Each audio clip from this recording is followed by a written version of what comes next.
podcast.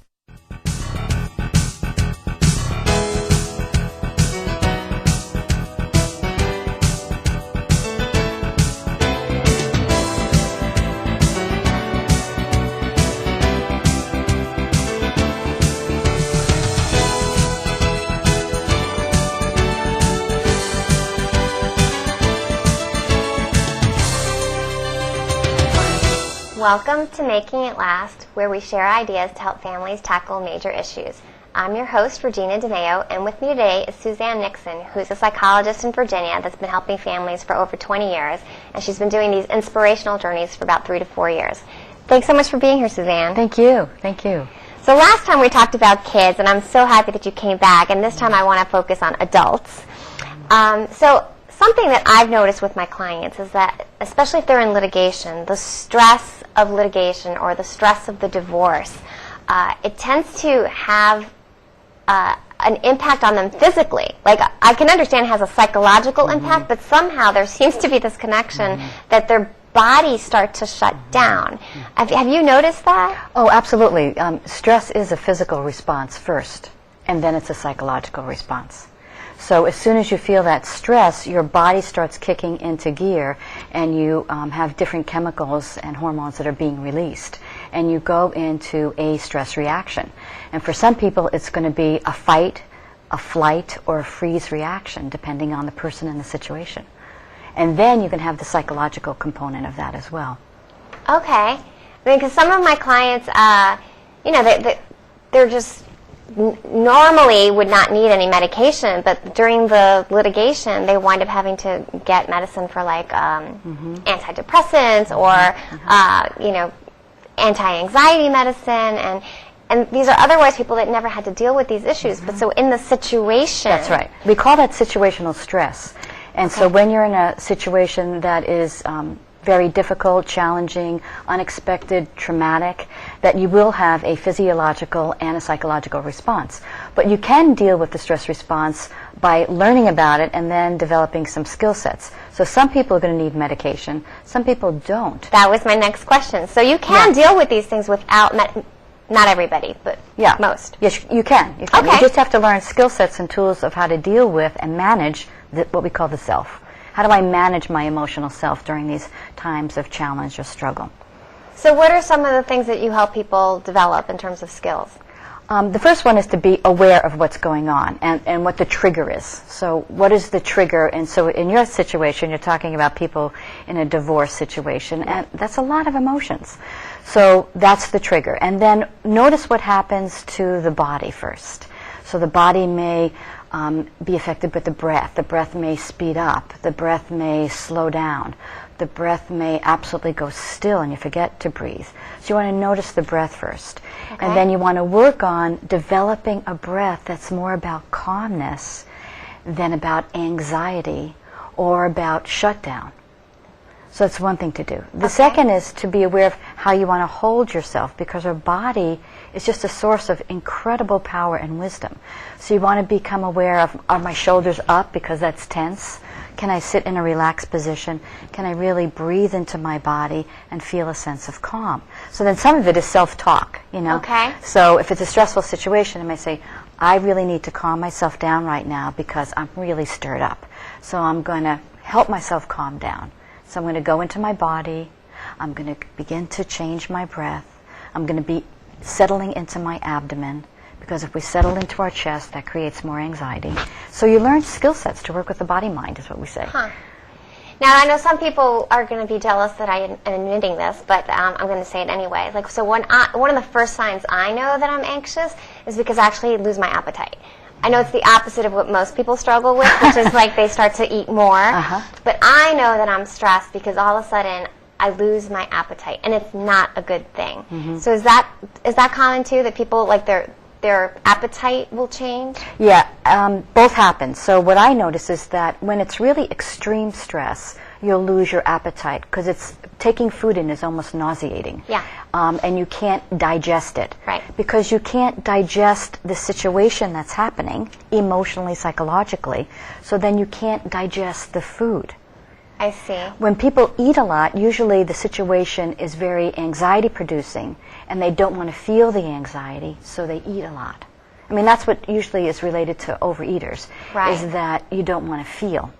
So you don't want to feel the anxiety of the situation, so you eat the food as a way of calming the anxiety, which doesn't really work, but that's the way that we automatically can behave.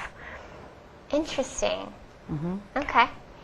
And a couple of my friends I've noticed, perfectly happy, intact marriages. So it's not the marriage that's the stress, but maybe it's the kids coupled with, the demands of a very stressful job. So it's the work-life balance that seems to be off for them, and they develop migraines or sinus infections. Like their immune system is shutting down. It's compromised. Yeah.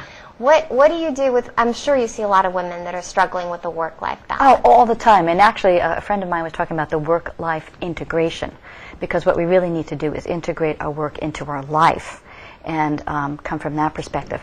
But whenever we have a stress response, or whenever we're running around like maniacs and have too much on our plate, it will affect our immune system. Our immune system will decrease or stay the same or increase in its functioning depending on the stress in our life. And if we're not dealing with the stress, our immune system goes down. Then we're going to be susceptible to illnesses. And so for some people, you're going to have a predisposition of what illness is going to actually attack your body. So for some people, it's the migraine headaches. Other people, it's the digestive issues. Some people, it's the immune system, whereby the white cell count begins to really inflate, and they're more susceptible to illnesses or diseases. Including cancer? Including cancer. Autoimmune diseases are on the rise. We now know that chronic stress can affect our immune system and is a high contributor to autoimmune diseases. That means cancer. That means lupus. That means even some people MS. I mean, they're looking at what happens with our body when our immune system goes down. Viruses, bacterias, chronic fatigue syndrome's a real big one with women. Really? Really, really big, yeah. Yeah, and that all can point to what's happening in the immune system and what's happening in the stress of their life, and how are they tending to that. Women don't tend to themselves enough. They're always tending to their children. Well, we're caretakers. We're caretakers, we're nourishers, and we have to learn to take care of ourselves. Now, you had a patient that actually, like, by changing her diet and working with you, was able to actually reverse an illness. Am I right? I work, I work a little bit different because I've studied in the field of complementary alternative medicine and mind-body connection.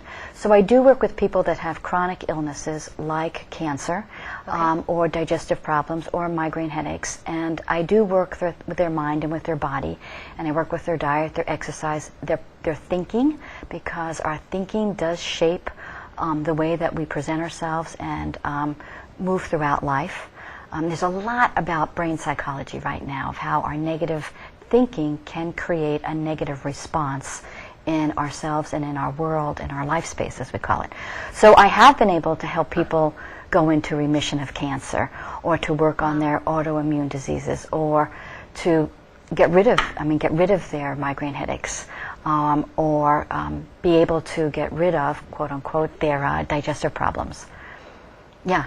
Wow, that's amazing. Yeah, you can. I mean, there's so much that you can do to heal yourself.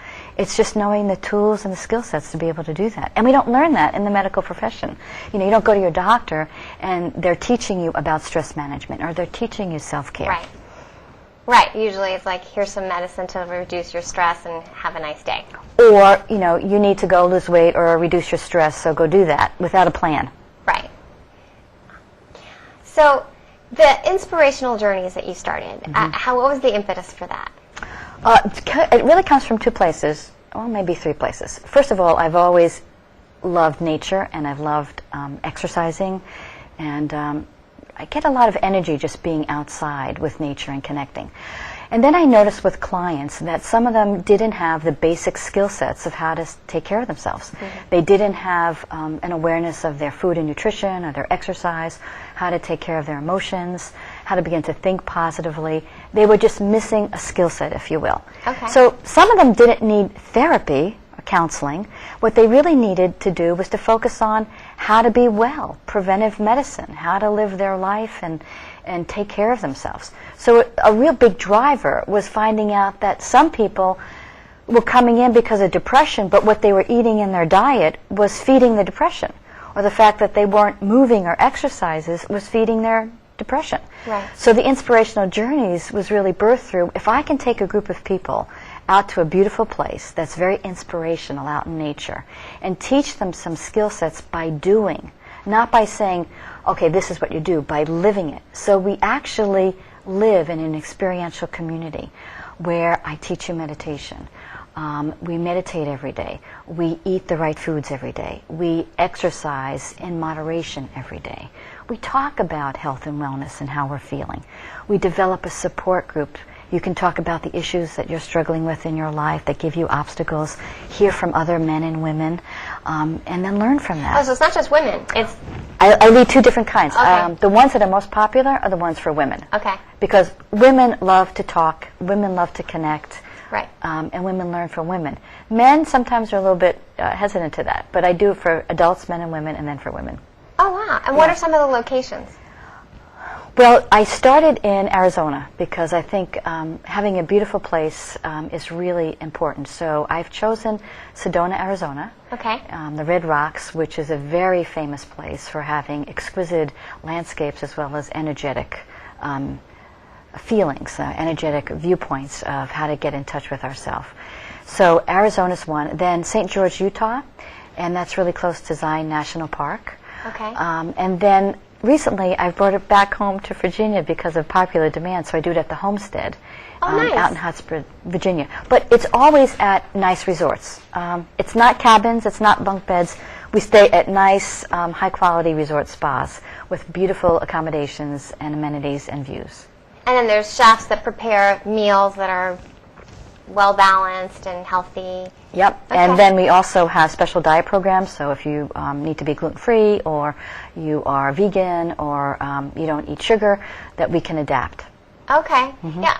All of a sudden, there's a big surge in people that are, in need of gluten-free diet. It's like, I didn't grow up with that. Yeah. I don't think you did either. Nope, we didn't at all. We grew up on Wonder Bread, right? Wonder Bread or maybe rye bread. Where is this all coming from? Well, one is celiac disease. A lot of people have found out that they have a celiac disease, which says that your body system, your biology cannot digest and break up the wheat, the gluten. Okay. But there's a lot now that's written. There's a book, I think it's called The Wheat Book, and it talks about the fact that as human beings, our bodies really cannot digest wheat or fiber in that form or processed foods very well. So many of us cannot do that. So that's one thing that it's looking at. We know of lactose intolerance, but now we're finding more of a wheat intolerance, but it's not celiac disease. It's just that we can't really digest it well. So you would know that because you have digestive problems, either constipation or diarrhea, or you could have brain fog. Wheat products and gluten can contribute to a sense of brain fog where you can't think clearly, or you have lapses in your memory, and you feel kind of like you're in a fog. So that can be affiliated with inability to digest gluten. I had no idea. There's a lot of research coming out on that, a lot. And there's a lot of books that you can now order about that. So do you think it is because we have more research available to us now, more data? Like maybe people were struggling with these issues before, but we just didn't know about it? Right. We have more data, but we're also starting to look at health differently. And I really have to say it's more of the holistic health or the complementary alternative medicine field that is looking at this and beginning to uncover these kind of problems. Yeah. Okay. So people that go off wheat can start to feel in a few days, wow, I have a lot of clarity in my thought. Just in days? In days. Wow. Yeah, in days. Yeah. Well, we're going to take a short break, and then we will be right back. Thank you. This financial advisor is being accused of committing one of the largest investment frauds in the history of the United States. I guess we're not going to Aspen. That's fine. You see, I like tennis balls. He likes insider trading. So he's going to jail and I'm going to a shelter. And no, they're not the same thing. Shelters are for good pets that want to be adopted. Jails are for criminals. I did nothing. Uh-oh. Okay, I stole a cheeseburger once. How my dog? Welcome back to Making It Last, where we share ideas to help families tackle major issues. I'm your host, Regina DeMeo, and with me today is a psychologist in Virginia, Suzanne Nixon. Thanks for being here, Suzanne. You're welcome. Thank you. So I have to tell you, one of the things I love about psychologists is that there's this proverb that says, God gave you 2 ears and 1 mouth. You should listen twice as much as you speak. And I don't think lawyers abide by that. You know, we're trained to listen to your story pretty quickly and then say, okay, shut up, because now we're going to tell your story for you, right? And so we probably speak twice as much as we listen. But you guys are trained differently, whether it's it comes naturally or it's the training or both. But you really do listen a lot. And I guess, so one of the questions I have when you're listening to all these people struggling with work-life issues and all of that, how do you help them calm down and become more mindful? We hear about mindfulness a lot. You know, that's a great question. And we are trained to listen more closely to what people are saying. And then some of us just have an innate ability to listen versus talking. So in a day, if I'm seeing 6 or 7 patients, then yeah, I am really listening to them the whole time. So sometimes what I'll do is point something out to people, because we have to listen to ourselves. We have an inner voice or an inner wisdom. So when you talk about mindfulness, it's about slowing ourselves down. So if I was working with you as a lawyer, I would just try to help you slow down a little bit and just become more aware or more mindful of what you're feeling and what you're thinking. And then mindful to take a breath or a pause in between your sentences. To just take a rest, kind of like when we play music. You know, the rest is really important when we're playing music. If you don't have the rest, then the music is not going to sound right. Well, the same thing with ourselves. You know, we need to take a rest, a pause, and then begin to really get a sense of what we want to say, and then say it the way that we want to say it. So mindfulness, and you can tell the way that I'm starting to talk, is like a slowing down. So if you're my client, I begin to model that. I begin to slow down, and then you may respond, because modeling is one of the best ways to change behaviors. Modeling.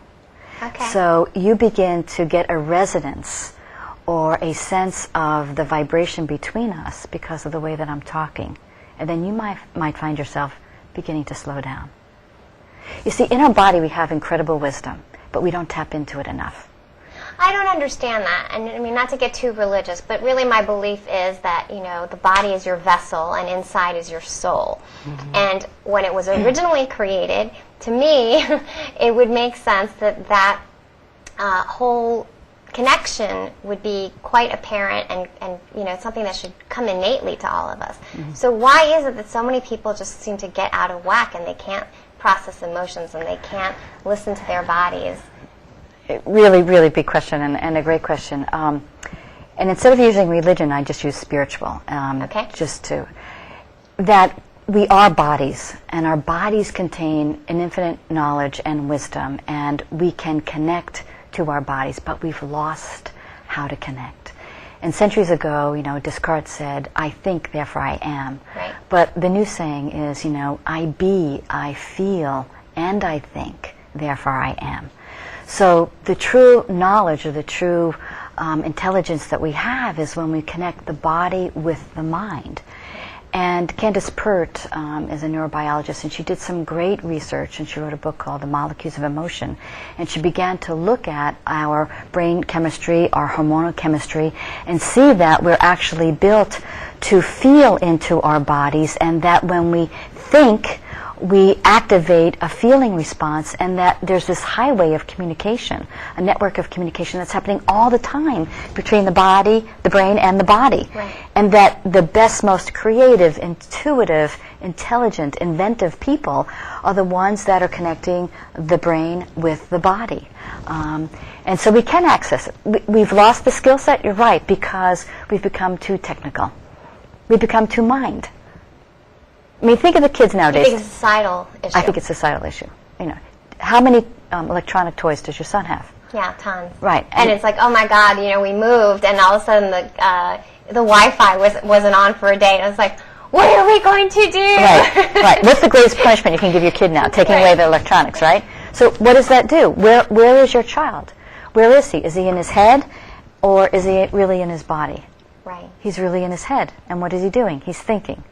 And then he's developing a habitual pattern with his hands, right? Right. You know, the games that they play Yeah. on these systems, the video games, they're working with their fingers. On the computer, they're typing. Well, wait, it's not just a kid issue because Yeah, that's right. There's adults who, oh my God forbid they leave the phone behind, and it's like they have to check Facebook 5 times a day. I mean, adults have developed this addiction that's ridiculous. Actually, it's become a new addiction. And there's actually specialists in my field that you can go to for addictions of video or gaming. Gaming's a big one. That now you can have a specialty in working with, people that have gaming addictions. Wow, I didn't know that. Yeah. Okay. Yeah, people that cannot leave that and actually go into some kind of an anxiety or panic attack if they don't have their gadget or they're away from it too much or they haven't checked where they are in the games. If the games are the ones that they play in cyberspace. Right. Yeah. Oh, wow. So it's true. So we lose that because technology's taken us over. So what about like when these people go on these retreats? I mean, do you have this rule like no Blackberries, no laptops while you're doing? I don't. I mean, we don't have it when we're on this trail. So if you're with me for the morning, we're going to, start with a 30-minute meditation out in the canyon. Then we're going to go in and have breakfast. Then you can have a little bit of, free time to get ready, and then we're going to go hiking. When we do those kind of things, there's no electronics. Then in the afternoon, you have some free time. If you want to do electronics, you can do that. Okay. I don't have rules like that because some people have to touch base here or there with that. But the whole retreats are about how can I create a lifestyle of wellness. And that's really the focus. Soulfulness, right? And soulfulness. The soulfulness part is to get back in touch with ourselves. Instead of being out here in the world and living more of the external world, to learn how to live more of the internal world and to be curious about what that's like and what's inside of us. Yeah, I love sci-fi movies, I have to admit, and The Matrix is one of my favorites, and I don't know if you've seen it. I've seen it a long time ago, yeah. More and more, I keep referring back to that movie a lot, because it really is about unplugging, and it really is about sort of taking time to, see what is actually real. Sometimes what we think is real is really not, and I mean, that movie is just, I don't know, taking on a life of its own inside my head lately. Yeah. Especially, the more I hear these crazy stories around me. And I think to myself, you guys just need to seriously unplug. And don't worry about what's going on next door across the street. Just, take time to, think about your own reality. And you can define your own reality. Mm-hmm. But some people seem to have lost that. Mm-hmm. I think you're really right on. I mean, people are really questioning what is reality, and I think the question that's underneath that really, Regina, is what gives us meaning and purpose now? And that I think people really need to begin to look at what is my purposeful life, or how do I derive meaning? And I think that then takes it more to a connection with the self, or as you said, that soulful connection, or the mindfulness. That we can get so distracted by what's out here that we lose touch with what's really important to us. And you can look at how do you do that with your son. I mean, how do you really impart and teach him what is important, what is of value? Right.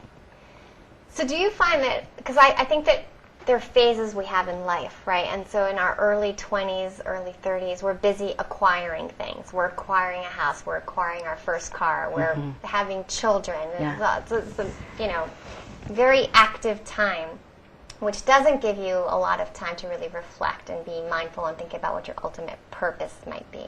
But my friends that are now all turning 40 and 50, right, they're really taking a different look at life. And it's okay, well, with the time I have left, now that I've acquired the house and the car and the child, what do I want to do here? Do you find a lot of people in their 40s Oh, and 50s? Absolutely. But I'll even go back to what you said about the 20 years old, because I see that there's been a change that's happened with this generation. Because I do work with some older teens and college kids. Really? And what's happening is it's not the time as it was for us, perhaps, of getting your education, acquiring. It's finding out who I am and what really gives me purpose and what do I really have passion about.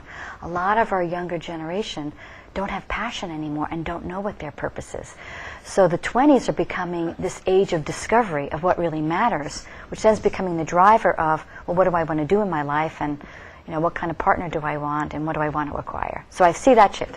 But yes, people in their 40s now are, it's not the midlife crisis, you know, it's like the midlife reinventing of the self, or the reconsideration of what's really important, because they've lived too much in the program, if you will. Right. Like, you do this, you do this, you do this, and Right. then where's the self? You know, what really matters? And they forgot that. So then they wake up one day and they say, oh my gosh, I'm not happy. Well, why am I not happy? Because where's your focus been? Out here, accomplishing or acquiring. And that's not really, it's what we call the false happiness. Right. It's really not happiness. No, I've seen a lot of my friends give up very lucrative positions to, you know, start doing, like one of my friends who I really love dearly, started Valley Green Naturals, and she just, from home, started creating soaps and lotions, and it's all natural stuff. Mm-hmm. And I mean, she had a very lucrative marketing job, and just, she had it. She had it one day. And I mean, she's a true inspiration to me, you know. That's great that you know her. I mean, there is this trend where women now are going back to creating things at home and having these home businesses. Yeah. You know, and doing lotions, and or doing something that's more green in the environment, or doing knitting. Women are returning back to the hearth, if you will, and beginning home businesses. So you have seen this trend. Yeah, actually, it was on Katie Curry's show. Okay. A couple of weeks ago, they did a special on that. Wow. Yeah, that women are doing that, and then starting these businesses, which are becoming, ironically enough or not, multi-dollar businesses.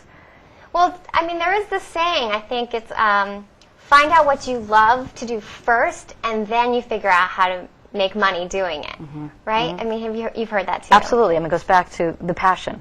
You know, find your passion, because you have purpose in your passion, and then try to make it into some kind of business if you can, or a job situation, and then the money will come as well. So you get your passion, your purpose, your happiness, your fulfillment, your meaning, and then it can create money. Well, but there is this fear factor that I'm sure you have to help people get over, because like quitting a very lucrative marketing job, or, you know, a high salary attorney position to go and make soaps at home, I mean, it takes a lot of courage. It takes a lot of courage and faith and support. Right. And support to make it happen. Yeah. So you help people kind of develop their plans and you know, figure out. So even like on a lifestyle wellness journey, it's not all about, people think, oh, it's about food and exercise. It's not just about that.